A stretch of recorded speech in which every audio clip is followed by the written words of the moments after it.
You've all seen lots of articles on climate change, and here's yet another New York Times article, just like every other darn one you've seen. It says all the same stuff as all the other ones you've seen. It even has the same kind of headline as all the other ones you've seen. What's unusual about this one maybe is that it's from 1953.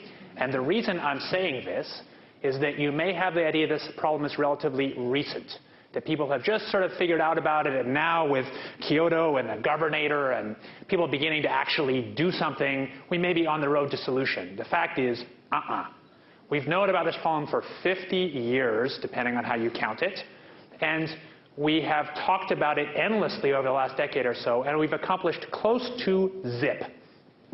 This is the growth rate of CO2 in the atmosphere. You've seen this in various forms, but maybe you haven't seen this one. What this shows is that the rate of growth of our emissions is accelerating, and it's accelerating even faster than what we thought was the worst case just a few years back. So that red line there was something that a lot of skeptics said the environmentalists only put in to make the projections look as bad as possible, that emissions would never grow as fast as that red line projection, but in fact they're growing faster.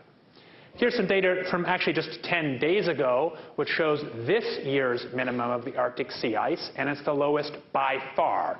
And the rate at which the Arctic sea ice is going away is a lot quicker than models. So despite all sorts of experts like me flying around the planet and burning jet fuel, and politicians signing treaties, in fact, you could argue the net effect of all this has been negative because it's just consumed a lot of jet fuel. In terms of what we, in terms of what we really need to do to put the brakes on this very high inertial thing, our big economy, we've really hardly started. Really, we're doing this, basically. Really not very much. I don't want to depress you too much. The problem is absolutely soluble, and even soluble in a way that's reasonably cheap. Cheap meaning sort of the cost of the military, not the cost of medical care. Cheap meaning a few percent of GDP. This is really important to have this sense of scale. So the problem is soluble, and the way we should go about solving it is, say, dealing with electricity production, which causes something like 43% or so in rising of CO2 emissions.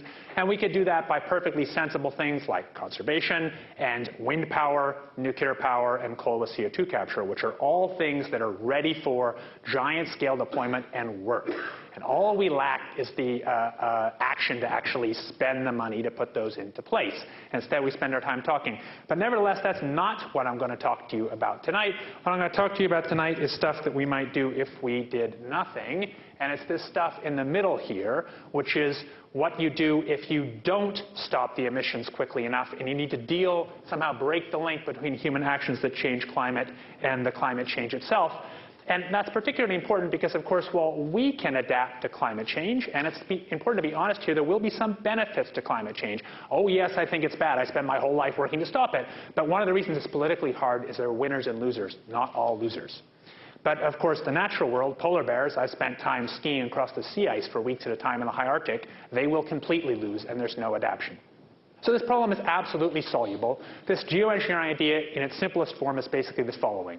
You could put fine particles, say sulfuric acid particles, sulfates, into the upper atmosphere, the stratosphere, where they'd reflect away sunlight and cool the planet. And I know for certain that that will work. Not that there aren't side effects, but I know for certain it will work. And the reason is it's been done. And it was done not by us, not by me, but by nature. Here's Mount Pinatubo in the early 90s that put a whole bunch of sulfur in the stratosphere with a sort of atomic bomb-like cloud. And the result of that was pretty dramatic. After that and some previous volcanoes we have, you see a quite dramatic cooling of the atmosphere. So this lower bar is the upper atmosphere, the stratosphere, and it heats up after these volcanoes. But you'll notice that in the upper bar, which is the lower atmosphere on the surface, it cools down because we've shielded the atmosphere a little bit. There's no big mystery about it. There's lots of mystery in the details, and there's some bad side effects, like it partially destroys the ozone layer, and I'll get to that in a minute. But it clearly cools down. And one other thing, it's fast. It's really important to say. So a bunch of the other things that we ought to do, like slowing emissions, are intrinsically slow because it takes time to build all the hardware we need to reduce emissions. And not only that, when you cut emissions, you don't cut concentrations, because concentrations, the amount of CO2 in the air, is the sum of emissions over time. So you can't step on the brakes very quickly. But if you do this, it's quick. And there are times you might like to do something quick. Another thing you might wonder about is, does it work? Can you shade some sunlight and effectively compensate for the added CO2 and produce a climate sort of back to what it was originally? And the answer seems to be yes. So here's the graphs you've seen lots of times before. That's what the world looks like under one particular climate model's view with twice the amount of CO2 in the air. The lower graph is with twice the amount of CO2 and 1.8% less sunlight, and you're back to the original climate. And this graph from Ken Caldera, it's important to say came because Ken, at a meeting that I believe Marty Hoffert was also at in the mid-90s, Ken and I stood up at the back of the meeting and said, geoengineering won't work. And to the person who was promoting it said, the atmosphere is much more complicated, a bunch of physical reasons why it wouldn't do a very good compensation. Ken went and ran his models and found that it did. This topic is also old. That report that landed in President Johnson's desk when I was 2 years old in 1965, that report, in fact, which had all the modern climate science, the only thing they talked about doing was geoengineering. It didn't even talk about cutting emissions, which is an incredible shift in our thinking about this problem. I'm not saying we shouldn't cut emissions, we should, but it made exactly this point. So in a sense, there's not much new. The one new thing is this essay. So I should say, I guess, that since the time of that original President Johnson report and the various reports of the U.S. National Academy, 1977, 1982, 1990, people always talked about this idea, not as something that was foolproof, but as an idea to think about. But when climate became politically a hot topic, if I may make the pun, in the last 15 years, this became so un-PC we couldn't talk about it. It just sunk below the surface. We weren't allowed to speak about it.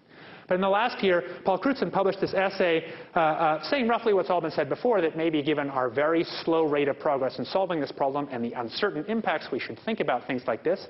He said roughly what's been said before. The big deal was he happened to have won the Nobel Prize for ozone chemistry, and so people took him seriously when he said we should think about this, even though there will be some ozone impacts. And in fact, he had some ideas to make them go away. There was all sorts of press coverage all over the world, going right down to Dr. Strangelove Saves the Earth from The Economist. And that got me thinking. I've worked on this topic on and off, but not so much technically. And I was actually lying in bed thinking one night, and I thought about this child's toy, which is hence the title of my talk. And I wondered if you could use the same physics that makes that thing spin around in the child's radiometer to levitate particles into the upper atmosphere and make them stay there. One of the problems with sulfates is they fall out quickly. The other problem is they're right in the ozone layer, and I prefer them above the ozone layer.